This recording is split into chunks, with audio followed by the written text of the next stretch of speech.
Hi, everyone. My name is Vanessa. I'm an alcoholic. My sobriety date's October 8th, 2017. And today I want to talk about fear. Fear is an evil and corroding thread that are shot through the fabric of our existence, as the big book of Alcoholics Anonymous tells us. And I think that that's a really interesting way to think about fear. I think that people don't also talk about fear because it gives us the impression of being vulnerable or weak or lacking in courage, like this little gnat seems to be doing. And I think that it's the opposite of that. I think that the better that we can look at and name our fears and identify the root of them, we become almost full of courage. We become full of faith. We become full of strength. We become full of security when we're able to really examine our fears.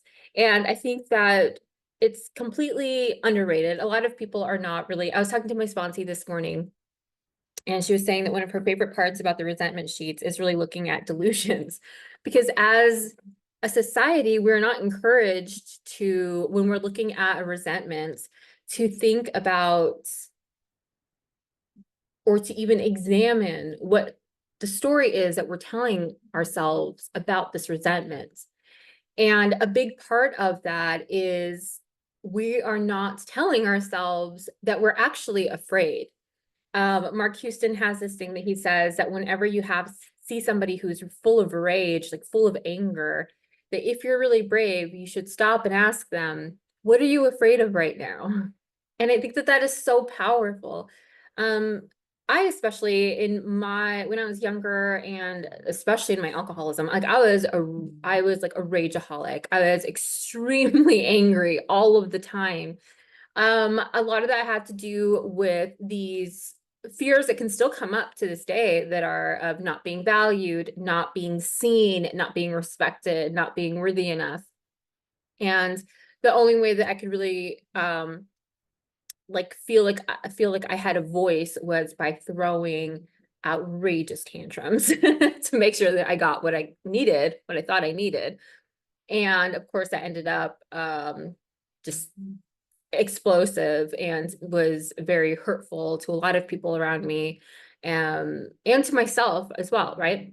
And so in being able to look at, well, actually I just see that I was afraid of a lot of things, and that's why I acted out, was so liberating. Because anger can be really intoxicating. So can depression. I was when I wasn't angry and anxious, I was extremely depressed. I have always experienced episodes of depression, probably since I was like 10. It was just this, the ideation that goes along with it of like not being alive on this earth anymore is a feeling and a thought pattern that I was extremely familiar with. I didn't even know that people didn't think like that because it was so like part of my default setting, I thought. And so it's just interesting to reflect back on that now, because I'm like, oh yeah, I was a very depressed person too. But also there came a point where I almost became intoxicated with my depression, and I enjoyed being in that depression because it was comfortable. I understood what it expected of me. It takes a lot of courage. It takes a lot of faith to be like, not only with the anger, not only with the depression, with the resentments, to be like, oh, I'm actually noticing that I'm holding on to these things out of fear. The fear is typically of the unknown, of thinking that my best efforts to control any situation will never produce the results that I want. I might not get my way. It might involve either a physical or my spiritual death, in which results in this more fear around the unknowing. And what if there isn't a God, right? Because that can be, it doesn't even matter at the end of the day. If there's no God and my best efforts to control a situation didn't pan out the way that I wanted to, now I'm really screwed, right? And it is interesting that the big book also talks about fear being what does they say? What does they say? I say. We think fear ought to be classed with stealing. It seems to cause more trouble. And I think that that's a really fascinating take on fear, because it is worse than stealing. I would say it's like an aggravated robbery, honestly, because you're not only taking away from the present moment that you have on this earth, any joy that you can be experiencing, any love that you can be experiencing, any helpfulness that you can be experiencing. It's the present moment that you can be experiencing, because you're so caught up in fear that it actually adds this aggravation to it, because, you know, and I'll just speak in first person now. When I have been in fear, it's not like I was just passively in fear. I was actively acting out of that fear, even though I didn't know that I was.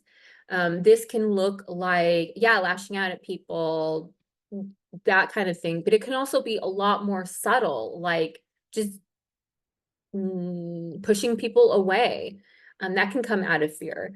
Ignoring people, ignoring my responsibilities, procrastinating. You know, these are all different actions that I still take. These are still choices that I make based out of fear. And it's still not just stealing, but it's an action that I am actively participating in by harming other people and myself. So fear is a big thing. And one of the ways that I've come to understand and kind of grow from this, not that I'm walking around, it also talks about like, you know, sometimes being cocky is a little even worse, because I've definitely gone through phases of that where I'm like, oh, I'm not afraid of anything. Nothing can touch me. I'm whatever. I'm not blah, blah, blah. And it's like, okay, that's also dangerous territory, because now I'm so cut off from fear, denying, I'm in a delusion of it, that I'm lying to myself about it. And if I'm lying to myself about anything, it's going to make me really difficult to connect with other people, and let alone to this higher power that I'm tapping into to run my life, right? And that's really dangerous. I was just having this conversation with someone about how, this is not exactly related to this, but I feel like saying it, about how I have a hard time trusting people who are in active alcoholism, clearly, because I know that when I was in active alcoholism, all I was doing was, or even just drinking, you know, they don't have to be alcoholics. I have trouble trusting really people who drink to escape themselves, because they need to shut down some part of themselves, to detach from some part of themselves, like I did. I had to, in that time, detach from myself in specific ways. And because it felt too dangerous to care for myself in that way, whether I was afraid, sad, whatever. There's an additional layer of recklessness and antisocial behavior when you're not only, sorry, there's like this gnat that will not stop. Like I clean, but I think these dead flowers on my countertop are attracting gnats. Okay. If I'm that cut off from myself, I'm gonna be way more cut off from you, right? So if I drink to escape myself and my feelings, I'm also not caring about you as much as I think that I am, or that I can, or that I'm trying. If I'm not willing to look inwards first and validate myself, I'm not going to be a very genuine and authentic connection for you.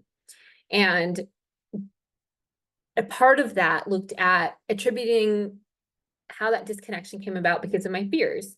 And so, for example, something that we do in the fourth step, going through the big book awakening, is, you know, we kind of look at how these resentments have affected our 7 areas of self and all the fears attributed to it. So if I was afraid, let's say I had a cheating ex-boyfriend. And to my knowledge, I have not had that, but let's just say that I did. I always tell people that, and they're like, oh, you don't know that. I'm like, I don't know that, but just knowing the guys that I dated, I don't think that was the case. So I'm resentful at cheating ex-boyfriend, the cause he cheated on me. Self-esteem, the role that I've assigned myself well, I'm the best girlfriend ever. You shouldn't have cheated on me. What are the fears around that? Maybe I wasn't a good girlfriend. Maybe I was, maybe I deserved it. Maybe I wasn't good enough, right? Pride, how I think others see or feel about me. So what's the role that I've assigned other people in this resentment? Well, others should see that I am cherished and loved and respected by my partner, right? Fear of being disrespected, gossiped about, judged, looking dumb. Ambition, what I want to happen. I want to, and usually ambition is like an external facing action. So I want loyalty and safety in this relationship. A fear of being disrespected, cheated on, lied to. There's a very, I totally forgot the last thing. Security, would I need to be okay? So I need, and this is an internal thing. Security is an internal value. I need, did I say cherished? Do I need to feel cherished? I need to feel wanted. I need to feel like I'm enough for one person, right? So fear of not being good enough, not being enough. Fear of being unworthy, right? Fear of being unlovable, or unloved. Personal relations, my deep-seated beliefs about how this relationship is supposed to look. I really wish I was writing these down actually, because now I don't know how I'm gonna do this for the actual example, as I say, but personal relations, my deep-seated beliefs about how this relationship is supposed to work. So boyfriends stay loyal and committed in relationships and they don't cheat, right? So fear of being lied to again. And typically when we do these, by the way, I'm going to show you the sheet. And on my last video, if you go, I included the links to it. It's like fear of being lied to, fear of, having the rug pulled from under me, fear of not knowing who I'm in a relationship with, fear of being embarrassed. There's a lot of embarrassment and shame around being cheated on, right?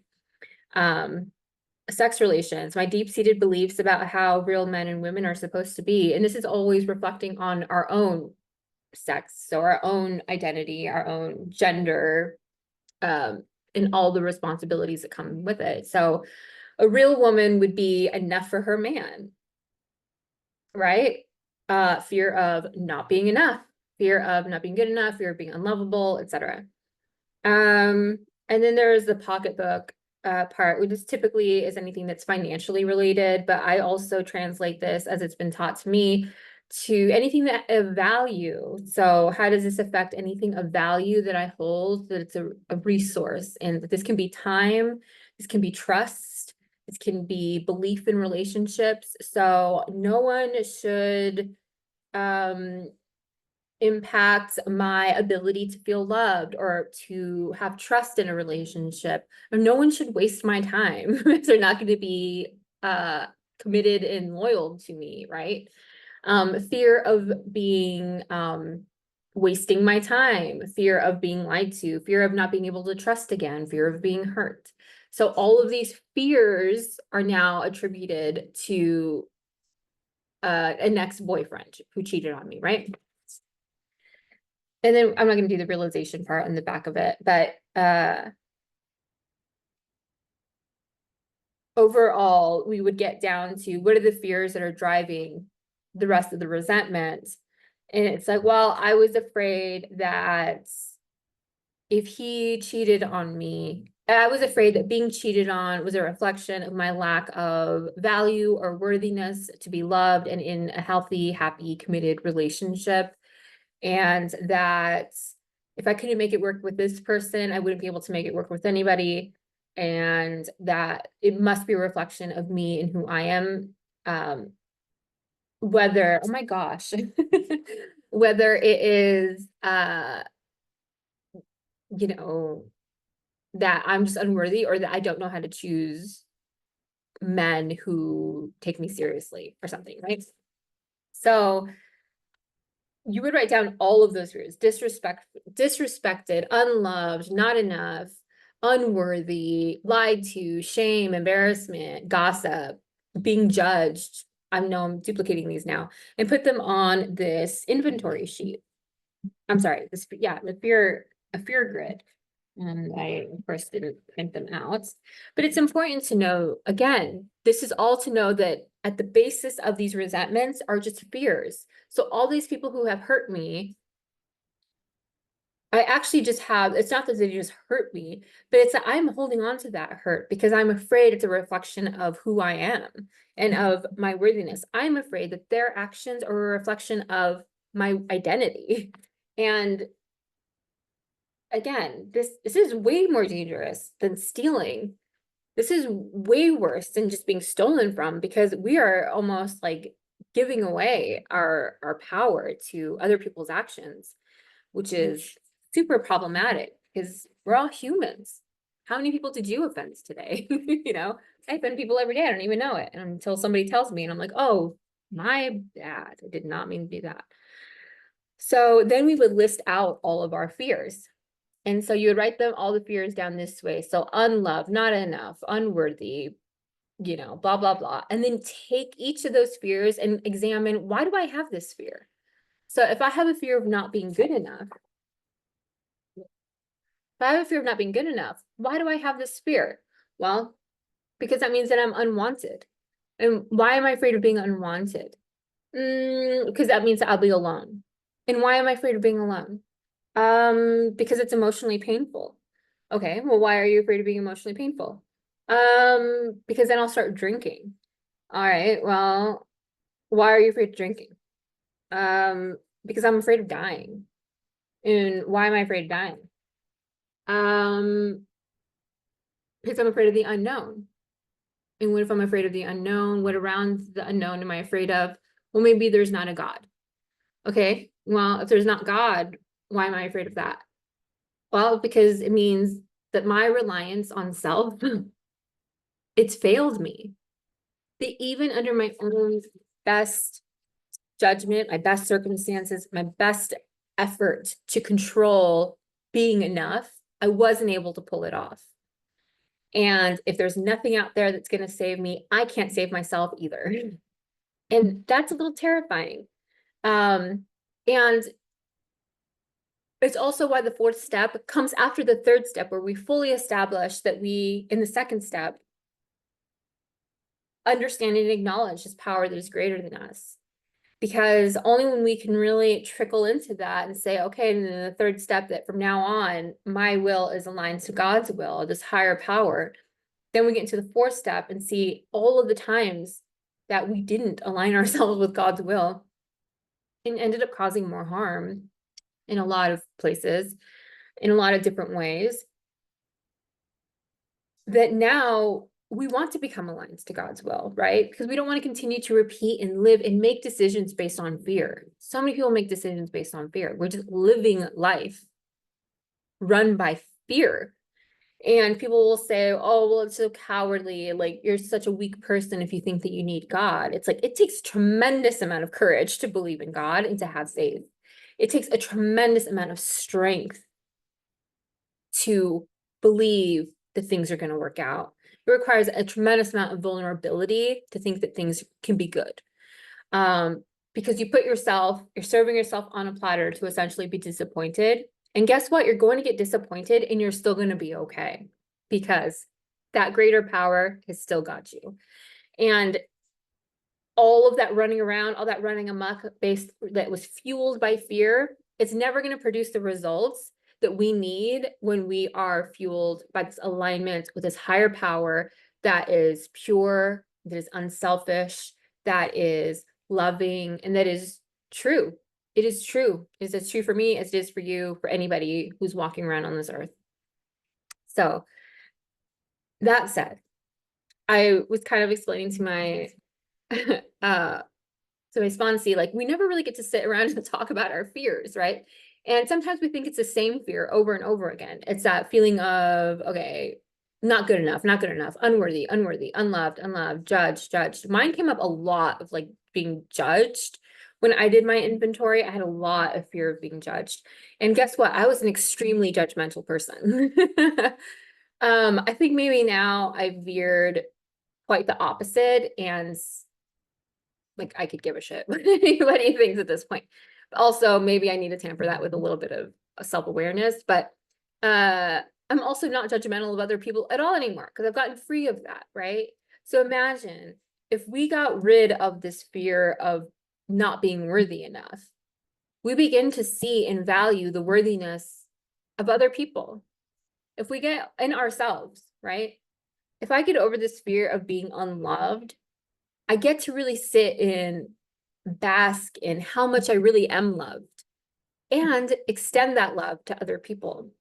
It's a completely freeing experience to be able to really shine a light at the monster under our bed and find out his name is like Jeff, being like, oh, Jeff, you're a fear that I made up when I was 3 and I didn't get my way. And I've just been keeping you down there. Come on out. let's get some tea or something and have a chat about it. And Jeff's gonna disappear because Jeff no longer has a job of scaring you underneath your bed.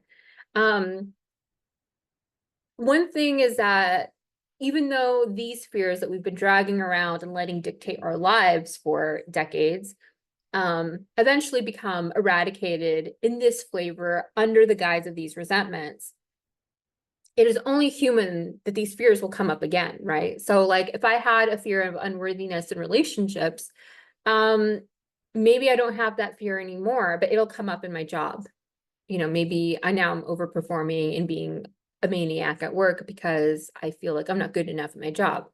So it's like we as humans, this is a lifelong journey that we get to experience. So maybe I'll never experience that unworthiness in relationships again, but or in jobs again, but maybe next time I'll have it as, you know, a daughter or something. Maybe I'm not good enough as a daughter.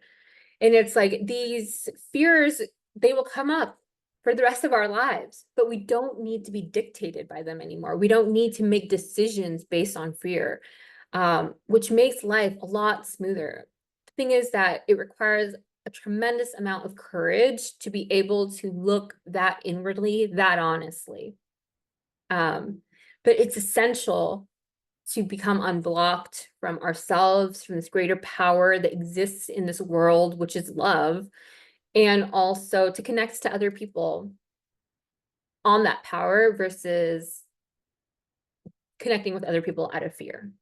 So that was just my little, I hope that made any sense. Did not mean for this to be that long. I just love talking about fear.